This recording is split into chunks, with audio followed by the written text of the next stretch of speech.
Hello and welcome. My name is Bradleymayerharman, and today I have the pleasure of sitting down with Debbie Sherwood. Debbie's running for town council in the town of Orangeville. Thank you for being here today, Debbie. So today I want to talk to you about infrastructure. What do you think in the town needs to be addressed, and how do we pay for it? Oh, thank you, Bradley.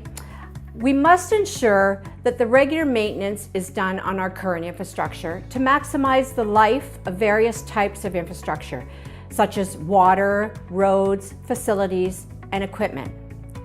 While I believe we need to continue to contribute to the reserves in order to be prepared as we need to replace infrastructure, I do not feel that we need to be contributing as much as we have.